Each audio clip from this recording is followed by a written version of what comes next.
Now, the Leatherman Surge and the Leatherman Wave have to be two of the most popular multi-tools in the world because so many copies have been made of each one. Now, this Leatherman Surge right here obviously has been modded, but today we're talking about 5 of the biggest competitors to the Leatherman Surge, and a lot of them are really, really good. Now, one of the first ones I think we have to talk about is the only one that perhaps is made all in the United States. Even the Leatherman Surge does not really get that badge, made in the USA. But if we look at Gerber, it does actually say made in USA. So this may be the most American tool out of any of them, even more than the Surge. I think the Surge's pliers perhaps were made in Mexico, and so I don't know. That might be part of the reason why it cannot say made in the US. Now, the Gerber center drive is a pretty nice tool. This is the only one out of all these that will be one-hand opening. These work pretty smooth. One of the big things you have to remember is that there is an extra bit driver right here. My bit is not in there at the moment, but you have to make sure to get this out of the way for these to close securely.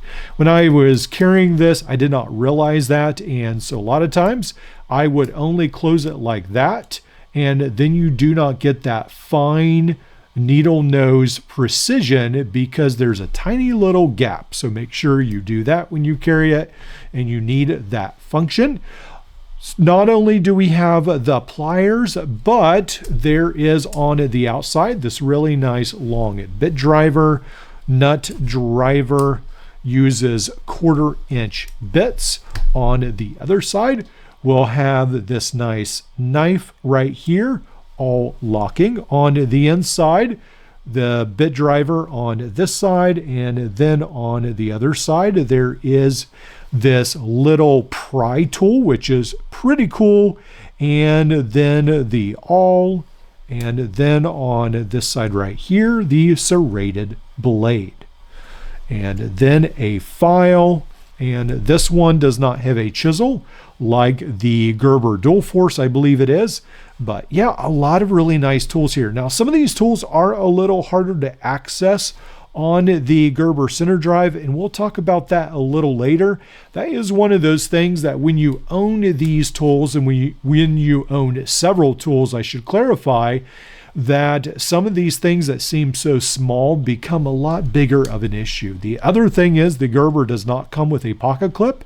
I randomly added this from, I think, a utility knife, and it sort of works, but it does have some movement. But for the moment, it works okay, and I added that on and then just tightened this down. Now, I think that's some of the reason why perhaps the inside tools are a little tight, because I tightened this down so much for the pocket clip, so I should clarify that. The other issue that the Gerber center drive has is these carbide cutters do tend to shatter. Now, there are some really nice steel cutters that you can buy on Amazon, speed cutters I believe they are, so you can fix that, but they are a little pricey. Very nice tool. This one will come in around $140, but a lot of times Gerber does have some pretty nice sales that go on. Now, the next tool I want to talk about is actually a tool that I don't have yet. Now, if you are on Roxon's mailing list and you are an insider with them, then you know that February 5th, you can actually buy or pre-order the Titan, the Roxon Titan. Now, for those of you who aren't, don't worry. The next day, the 6th, you can go ahead and get on there after 9 a.m. and you will be able to order your Titan if there's any left. I would assume there's probably be a fair amount, but so make sure to remember those dates. The 5th for those of you who are signed up as an insider, and then the 6th for everyone else. The Roxon Titan will be here. Now, I do believe that someone had mentioned, yes, a 10% off your Titan purchase automatically during early access if you're one of the loyal subscribers. So that's pretty nice. And then Roxon did reach out to me, and I hope I will get one of the Titans fairly soon to review and show you guys its features. So I think this may potentially be a very big contender to the Leatherman Surge, not necessarily because it will do the same thing, but for those people wanting a larger multi-tool, just like the Roxon Flex has taken a lot of the multi-tool world by storm, I think the Roxon Titan may do the same for some of those who are into the larger multi-tool world. There will be some large implements that you can change on the outside. The large shears, sort of like the Phantom, has these large shears right here. And on the other side will be the flex implements that you can change and swap out to whatever you want. Now, the Multipur is probably one of the best all-around deals if you're in the search of something that's a Leatherman Surge alternative. This one right here has the Damascus-like blades right there. They are a little bit better than some of the other knife steels that are offered. As a T-shank adapter, the diamond file on one side, regular file on the other, some extra accessories depending on which of these brands you buy.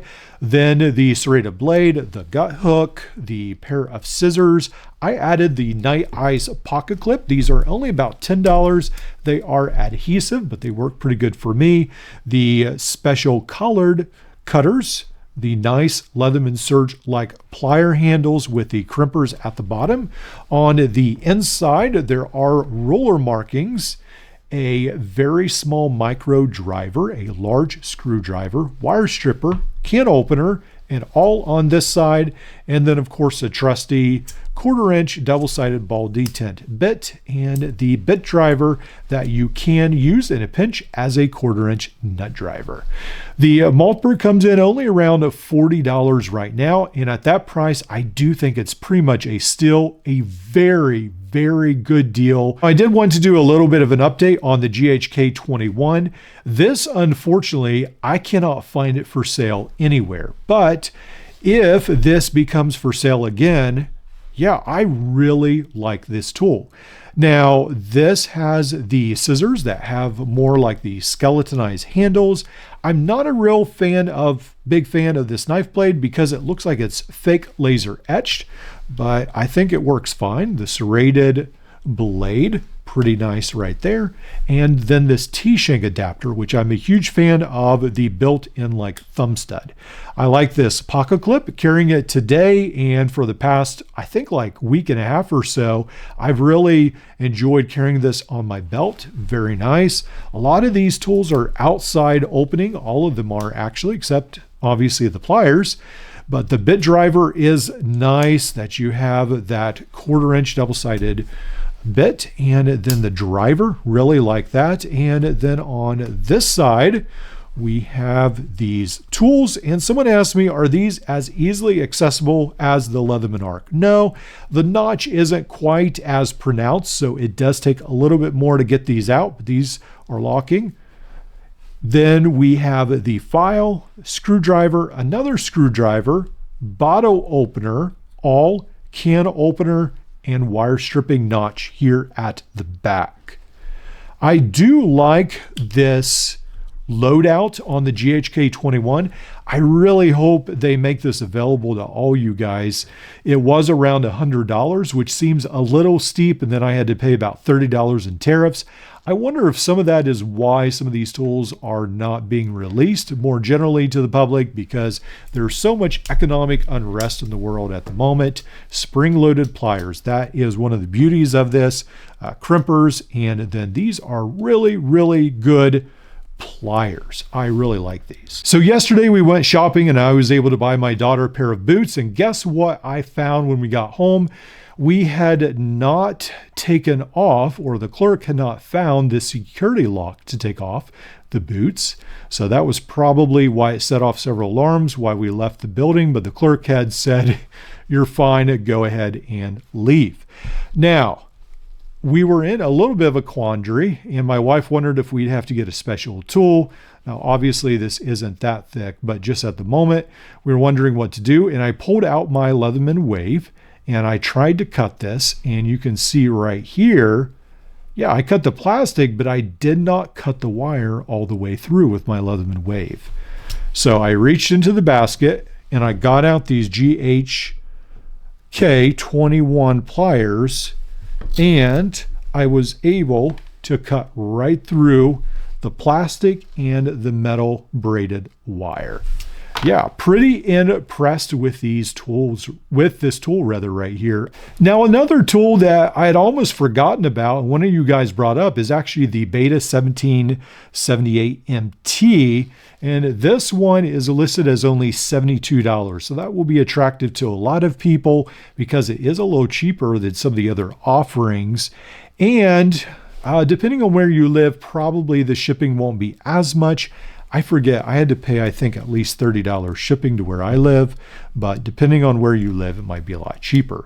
One of the beauties of this tool is the tools are outside opening. Just like with the GHK21, this is available to pretty much everyone, I think. I forget where this is listed. I think it might be overseas from those of us in the United States, but you can order it from their website. I believe they do international shipping. There is a saw, the knife, and then there will be several, like I think they call these wrenches, Phillips screwdriver, the file with a screwdriver on the end. Then, so these little levers help you sort of access some of these tools. This is where you attach the bit driver with a ball detent or a socket, 1/4-inch socket. This is your can opener, a little different can opener. Don't usually see one like that. Serrated blade, the regular blade. Now, this tool is pretty nice. It also has a very nice set of pliers with replaceable wire cutters. Very nice looking tool. I was very excited to get it, and I carried this to work. The only thing, I guess, that sort of lets it down, and I think it's something that's more an issue with how I like to carry my multi-tools and use my multi-tools, is I wasn't a huge fan of carrying an extra bit kit along, an adapter and all that. Now, it does come with a bit kit and an adapter that you can carry in a pouch with you, but I wasn't a huge fan of that. So I think that's one of the things I found a little negative. Some of these levers can flop around a little bit and rattle. Just a little. It's not super annoying. It seems like it's built very well. Now, there isn't any pocket clip, so you do need to carry this in a pouch. So the Beta overall is a very nice tool, very well designed. I just really wish it had a built-in 1/4-inch bit driver, but I think that's something that's more peculiar to me, and a lot of you guys will probably love it just as it is. Now that leaves us to perhaps the most popular contender to the Leatherman Surge, which actually is the Victorinox Swiss tool. Now this tool right here, you can mount the pocket clip. You can also mount a corkscrew to there. So this is a little bit smaller set of pliers, ruler markings very visible on the outside of the scales. Then also all outside opening tools that lock. Now, one of my big complaints with the Swiss tool is that these tools can be a little harder to access. So if you are a Victorinox diehard, then anytime people complain about this, it makes no sense to you, and you just decide it's other people's problems, which is fine, but some of us just do not prefer the way Victorinox does things. Yes, they are made very well, but they can be very hard to access the tools very quickly. There's the saw, can opener. This is an older model that I have. The screwdriver, wire bender, and then some wire cutting notches, a large screwdriver, a chisel right here, or this is a large screwdriver rather. This is the chisel. The regular blade that does have a notch out of it. On the other side, this one has more the butter knife style blade, Phillips screwdriver and all right there. And then a small screwdriver. The last tool is the file. So I think the Leatherman Arc has really spoiled a lot of us, and other companies are sort of going that way where, especially think Roxon, tools are very easy to get access anymore. And Victorinox does a wonderful job at making their tools very high quality. I want to emphasize that. This is a very nice tool. $135 to $200, depending if you add on a lot of accessories. It's somewhere in that ballpark range, depending on the sales. So yes, it was way ahead of its time with all these outside opening tools. But I think today people are a lot more interested in very quick action opening tools and being ready to use something right away. And Victorinox needs to address this issue and keep up because they have a wonderful platform. They just need to make it a little bit better. Now, I assume by now that most of you guys know what the Leatherman Surge has on the inside and also on the outside of its handle. But for those of you who don't, I'm going to throw up a picture on the screen, and this is what the Leatherman Surge looks like. The one I have is fully modded, and so it's nothing like the original Leatherman Surge. So hopefully this picture on the screen helps you guys out. It is that time that some of you love, some of you hate. Probably this is the Leatherman Surge modded. It comes in at 13 ounces. The Victorinox Swiss tool comes in at very light 9.4 ounces. Beta comes in 12.8 ounces, a little bit heavier. The GHK comes in at only 10.7 ounces on the lighter side. The Multipur will be a little heavier, 11.9 ounces. And the Gerber center drive comes in at only 9.5 ounces, very light. Let's switch this over to grams for the rest of the world. This is 282 grams. The Multipur, 351 grams. The GHK 21, 317 grams. Or let's try that again. I think, yes, 317 grams. The Victorinox Swiss tool will be 277 grams. Leatherman Surge in its extra modded state, 387 grams. The Beta, 380 grams. Now, there are a lot of other multi-tools we could talk about in the Leatherman Surge size. We could talk about Gerber's Dual Force. We could talk about Leatherman's own 300 Super tool. There are so many options, but I picked one from each brand that I thought made the most sense. And then Next Tool with its W4 is more of a specialized tool because it has the adjustable wrench on the end. And so I didn't pick that. Next Torch, the Pioneer with its huge scissors, seems a little bit more of a specialty tool, and it doesn't have some of the other tools that a lot of these tools have. So even the Solid Power Access Assist, I don't think quite measures up to some of these other tools. But yeah, a lot of these tools are super competitive to the Leatherman Surge, if not as good, if not better. Some of you will definitely say the Swiss tool is better than the Leatherman Surge, and I think for a lot of people it probably is. The GHK21, one of the things I did not point out is some of the handles or the frame do seem a little light, how it's designed, but so far as I've been carrying it, I've had no issues whatsoever. This has been a joy to carry. The pocket clip has worked really good too. I just have to make sure it gets all the way down on the belt, and then it carries really well. So yeah, pretty good tools here. A lot of nice selections for you guys. Let me know which one you think is the best against the Leatherman Surge.